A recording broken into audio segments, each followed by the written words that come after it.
Welcome back, everyone, to episode 22 of our Explainer series. Today, we're jumping straight into the fascinating and honestly super provocative world of supersonic aerodynamics. Whether you're a massive aviation nerd or just someone curious about how mathematical models literally shape our reality, this explainer is built to give you a clear look at a highly unconventional interpretation of physics. We're unpacking what's known as the nose-up truth, so get ready to challenge some of your most basic assumptions about the ground beneath your feet, and let's get right into it. We're pulling this directly from Chapter 31 of a sweeping text called The White Book. Now, if you're familiar with this text, you know it is incredibly ambitious. It attempts to present a complete, unified theory of, well, basically everything, weaving together physics, math, and cosmology. Today, we're going to neutrally investigate a very specific cosmological argument the author makes. It's a paradigm-shifting model that looks at historical flight data and asks us to radically rethink the geometry of the Earth itself. So here's the core aerodynamic paradox we're unpacking today. Think about this. If an aircraft is flying perfectly level at a blistering speed of Mach 2 on a spherical planet, why doesn't it just fly off into space? I mean, logically, if you're moving that fast in a straight line, the Earth should literally be curving downward and dropping away beneath you, right? Your altitude relative to the ground should be increasing rapidly. It's a really compelling question, and to understand the author's unconventional answer, we first need to look at the historical numbers.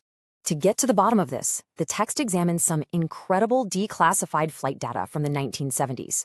We are talking about the absolute legends of high-speed, high-altitude flight, the Concorde passenger jet and the SR-71 Blackbird spyplane. These weren't your average commercial puddle jumpers, these were engineering marvels, pushing the very edge of the atmosphere. And according to the text, the specific aerodynamic profiles these jets required to fly at those extremes revealed something that standard physics really struggles to explain without a few contradictions. Let's break down the actual numbers for the Concorde. Picture this, it's cruising at Mach 2.04, way up at 60,000 feet. The data shows that it maintained a constant 5-degree upward pitch relative to the horizon. Its nose was literally pointed up into the sky while keeping a perfectly level altitude. The standard model story usually chalks this up to thin air or specific lift requirements. But the source text points out a massive consequence. If the pirates actually leveled the nose to true horizontal to match the ground below them, the plane wouldn't fly straight. It would immediately plunge into a rapid descent. Which brings us right to the diving paradox. Let's contrast standard geometry with this actual flight data. On one side, we have the standard convex ball model of the Earth. On a sphere, the ground is always curving downward, away from you. So at supersonic speeds, standard geometry dictates that an aircraft should have to constantly pitch its nose down, essentially flying in a perpetual slight dive just to trace that curve and not fly into space. But the real-world data shows the exact opposite. The Concorde maintained a continuous, undeniable upward pitch. The text hits the nail on the head with this quote. It says, on a ball Earth, to stay on the surface without flying into space, you would have to constantly angle the nose downward. You would be diving to stay on the ball. The author uses this stark contradiction to directly challenge the standard cosmology.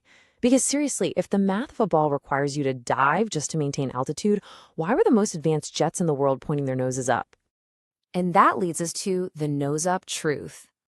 This is where Chapter 31 drops a massive paradigm shift. The White Book argues that the flight data actually makes perfect sense, but only if you completely invert the geometry of the container. As the text explains, to follow that upward curve at speed, you must pitch the nose up toward the center.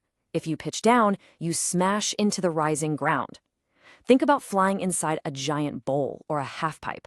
The author points out that if an aircraft has to pitch upward to avoid crashing, it geometrically implies that the ground is curving upward to meet it. Let's take a look at the inversion cosmology. So let's define what this grand model actually looks like.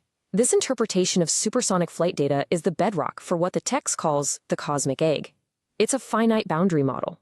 Basically, it proposes that humanity doesn't live on the outside of a spinning ball in an infinite void. Instead, we live on the inner rind of an enclosed system. The heavens are an inward void, and the center is an infinite azimuth that you can approach but never actually reach. It literally flips our entire understanding of space inside out. When you visualize this, you're essentially looking at a vast internal tunnel. The landscape curves upward and inward on all sides, spiraling toward that central point of light.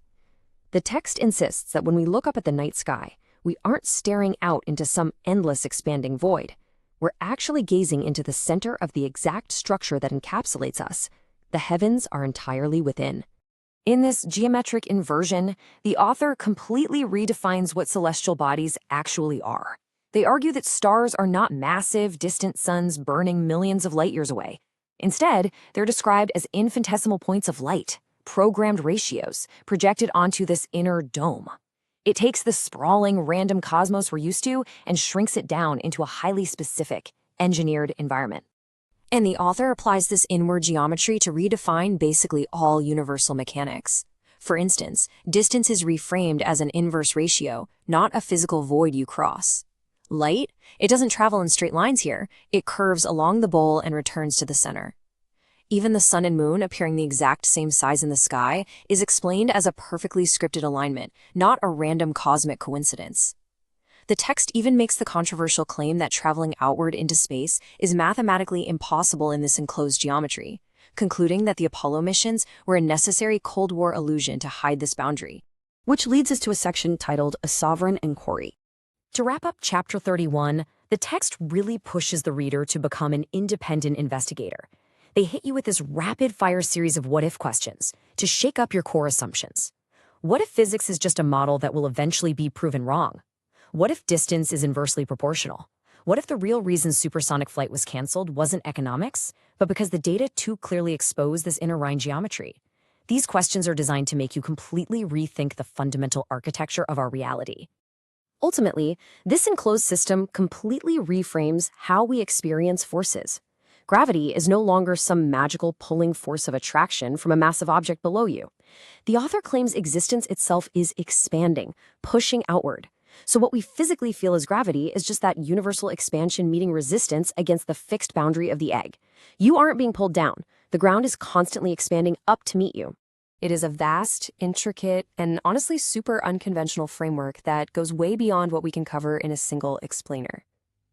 If you want to read the complete unified edition of the White Book and explore this inversion cosmology and the mathematical code behind it for yourself, you can head over to meaningunconfounded.github.io.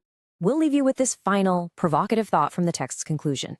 If the mathematical calculations, the angles, and the triangulations work identically in both models, and only the interpretation of the geometry changes, which reality makes more sense to you?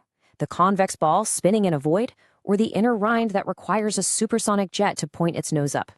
Thanks for hanging out for this explainer, everyone. Keep asking questions and keep learning.